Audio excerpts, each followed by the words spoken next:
Pas 20-an, gue ada kebingungan. Keterampilan gue makin tajam. Gue tipe orang yang bangun pagi, fokus kerja, baca buku. Pokoknya semua kegiatan, aktivitas yang bisa membuat gue menerima informasi yang akhirnya itu bisa menambah keterampilannya gue. Semuanya gue coba. Jadinya keterampilan gue makin banyak, makin tinggi. Tapi ada satu titik gue berasa kok hidup gue di sana-sana aja. Gue berasa kayak stuck gitu. Dan pas gue ketemu grafis ini, itu ngubah gue punya persepsi. Ternyata yang selama ini gue tempa gila-gilaan, yang gue honing gila-gilaan, hanyalah yang namanya hard skills. Apa itu hard skills? Keterampilan teknis yang dapat diajarkan, diukur, dan dikuasai melalui pendidikan formal atau pelatihan. Contoh, kalau misalnya kalian tukang masak, ya berarti kalian tuh bisa masak. Kalau kalian itu programmer, kalian itu bisa coding. Kalau misalnya kalian content creator, kalian tuh bisa ngonten. Dan akhirnya gue bersadar ternyata hard skills saya itu gak cukup. Butuh yang namanya soft skills. Serangkaian keterampilan personal, perilaku, dan sosial yang mempengaruhi cara seseorang berinteraksi, berkomunikasi, dan bekerja sama dengan orang lain. Ngomong simpelnya adalah kalian harus ngerti gimana caranya berinteraksi dengan kalian punya kolega. Semua hubungan manusia yang kalian pikir kagak penting, ternyata itu penting. Dan begitu gue ngerti soft skills ini, karir gue berubah. Gue ngerti gimana cara ngobrol sama orang. Gue ngerti gimana cara komunikasikan gue punya misi ke gue punya kolega. Jadi menurut gue soft skills ini adalah kalian punya tiket untuk kalian tuh bisa naik ke level yang kalian inginkan. Tapi gue punya kabar buruk. Soft skills ini menurut gue nggak bisa diajarkan. Kabar baiknya bisa ditumbuhkan, bisa dilatih, bisa diakuisisi sendiri. Jadi gue bakal sharing beberapa tips dari gue untuk kalian bisa latih sendiri. Karena memang soft skills ini susah diajarkan. Gue bakal kasih informasinya. Gue harapin kalian bisa kontekskan ke diri kalian untuk kalian tuh akuisisi sesuai dengan konteks kalian masing-masing. Pertama, kalian itu harus banget bikin orang itu kedengeran. Gue tahu terkesan bego kan, kayak goblok banget bro. Ya kita ngomong kan orang udah denger kan? Enggak guys, enggak sesimpel itu guys. Karena ada dua sisi nih. Kita ngomong dia denger, dan dia ngomong kita denger. Yang metodologi yang orang-orang sering ngomongin, SHR, SIN. Kalian tuh harus berpikir kalian punya lawan diskusi ini tuh kelihatan. Contoh paling gampang adalah kasih eye contact. Pernah gak beberapa dari kalian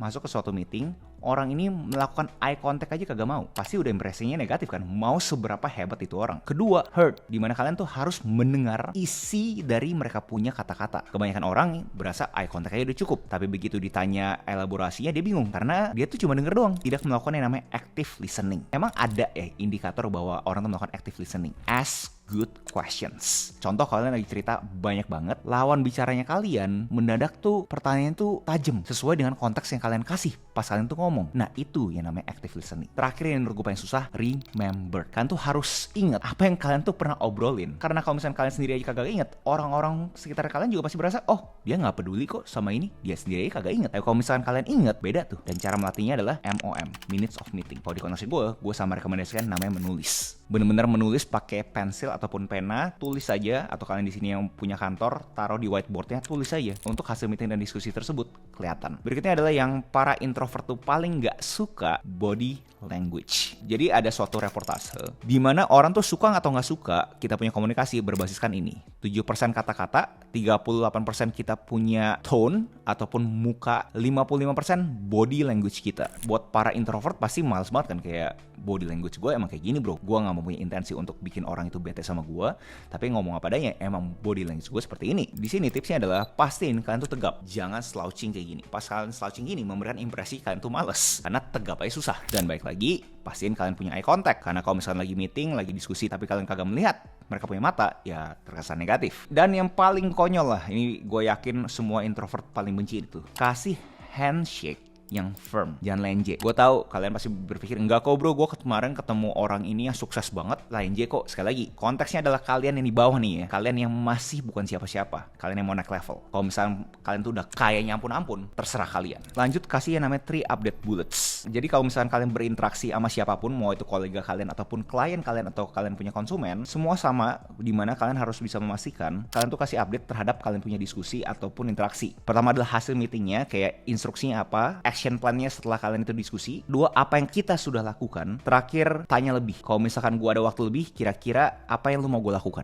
Lanjut, rekam gaya komunikasi kalian. Gue tahu terkesan cringe, like kita bikin video kan ya. Kalian pertama kali bikin konten, kalian lihat kayak berasa, ih jijik banget kan, kayak apa sih ngomongnya gak jelas segala macem gitu. Nah, untuk kalian itu bisa melatih gaya komunikasi kalian tuh harus rekam, dan abis itu kalian itu harus belajar terhadap kalian punya kesalahan. Yang tips yang paling gampang adalah, begitu kalian rekam, kalian itu lihat tanpa dengerin suara suaranya. Jadi kalian tuh cuma cek kalian punya body language. Yang kedua, kalian nyalain suaranya tapi kalian taruh kalian punya devices. Jadi kalian cuma dengerin suaranya kalian doang. Yang ketiga, kalian ambil transkripnya dari video dan audio tersebut jadi suatu transkrip. Kalian lihat nih, kira-kira ada kata-kata pengulangan mana yang kagak penting. Nah dari sana kalian belajar terus sampai akhirnya kalian itu bisa jadi clear communicator. Buat kalian yang berasa cringe, ini basically kita tuh kayak atlet guys. Kalau misalkan kalian suka nonton NBA juga, banyak banget atlet-atlet yang performanya luar biasa, yang bisa punya pencapaian luar biasa. Mereka tuh study the film. Hard skills itu semua bisa diajarkan, tapi untuk duduk dan lihat dia punya kesalahan, gak banyak orang pengen ngelakuin itu. Berikutnya adalah small talk. Ini juga introvert benci banget nih. Dimana kalau misalkan kita ngomongin small talk, itu terkesan kayak ngapain sih nanya-nanya hal yang kagak penting dan bukan urusan kita. Contoh, weekend kemana? Contoh, udah nonton film ini belum? Contoh, lu ketemu si doi dari mana sih? Nah, hal-hal seperti ini kan terkesan kayak kecil kan ya. Tapi kalau misalkan kita mikir secara logis saja, semakin kita punya banyak interaksi dengan kita punya lingkungan kerja, orang-orang itu akan jadi mengenal kalian dan kalian pun juga mengenal orang-orang tersebut. Jadinya kalian itu bisa build trust and comfort. Karena balik lagi ke poin pertama, mereka berasa di seen, mereka berasa di heard, dan akhirnya kalian tuh bisa building kalian punya network. Dan ingat, your network is your net worth.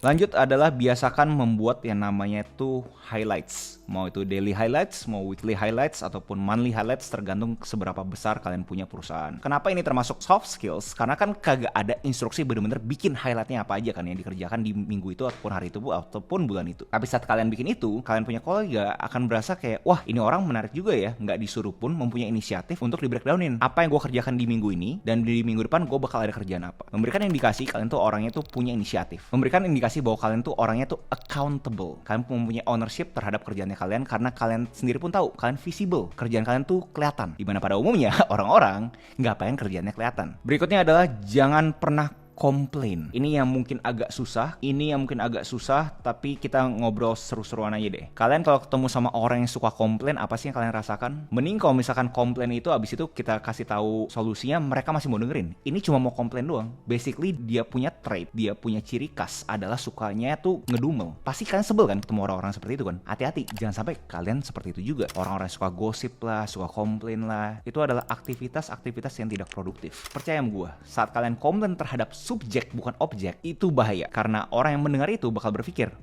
dia komplainin si subjek A ke gua. Apa jangan-jangan kalau misalkan nggak ada gua, dia bakal komplainin gua ke subjek A. Terakhir, nama itu mempunyai suatu tempat di hatinya orang masing-masing. Karena itu satu-satunya attachment yang kita dapat dari kita lahir kan. Dan bahkan ada yang bilang bahwa nama kita tuh ada suatu yang sakral. Dan kalau misalkan kalian bisa nginget nama orang, percaya sama gua, orang itu bakal berasa, wah dia ingetnya nama gue ya. Gue berarti ya buat dia ya. Dan tipsnya gua, kalau misalkan kalian orang tuanya tuh susah banget inget nama, tulis sekali lagi. Bahkan ada scientific reportnya di mana kalau misalkan kalian suka menulis, kemampuan kalian mengingat itu lebih tinggi. Terakhir, yang paling asing di budaya timur adalah the ability to have a hard conversation. Jadi saat terjadi stres di pekerjaan kita, di kita punya lingkungan profesional, tekanan ini pada umumnya tuh bikin orang tuh jadi ciut. Kayak, yaudah gue ngomongin lah, nanti biarin aja siapapun yang mau ngambil tekanan ini, mau ngambil ownership ini, biarin dia, tapi gue gak mau gue gitu. Tapi saat kalian tuh berani ngambil inisiatif untuk ngebuka topik-topik yang sensitif, topik-topik yang susah, kalian tuh akan dinilai lebih jauh lagi. Karena kalian unik. Gak banyak orang pengen melakukan yang namanya hard conversation. Hard conversation seperti apa sih? Kalian tahu nih orang slacking. Kalian tahu nih orang tuh kayaknya kerjanya kagak bener lah, performanya rendah. Dan masih mending kalau misalkan outputnya dia itu tidak terkoneksikan dengan orang lain. Saat kan di suatu perusahaan yang udah cukup besar, output tersebut udah bisa terkoneksikan dengan orang-orang lain, dan orang-orang lain sendiri pun akhirnya terdisrupsi karena outputnya dia. Datang ngomongin, lu kenapa nih? One on one. Kebanyakan orang kagak mau. Kenapa? Karena terkesan ngelabrak, kayak very confrontational. Tipsnya gimana bro? Gimana caranya kita itu bisa lebih nyaman untuk ngelakuin hard conversation? Tipsnya adalah jangan lari dari stres. Anggap stres itu temannya kalian. Stres adalah teman kalian yang bikin kalian tuh pengen berkembang. Dan itu adalah tips-tipsnya terhadap kalian yang pengen naik level lagi. Mungkin kalian di sini masih kagak dapat konteksnya kenapa ini keterampilan itu penting. Bukannya yang penting itu adalah kita punya kepintaran ya yang bisa diukur langsung kan, kayak hard skill gitu kan bisa diukur langsung bro. Kenapa soft skills ini penting? Gue belajar di mana orang-orang yang gue pengen terasosiasikan adalah orang-orang yang mempunyai jelasnya kepintaran, energi yang tinggi, tapi ada satu yang gue kagak bisa diskon. Kepintaran dan energi menurut gue masih bisa diskon. Terakhir, integritas. Dan integritas itu susah diukur. Integritas itu bisa diukur dari kalian punya soft skills. Karena semakin kalian punya banyak soft skills,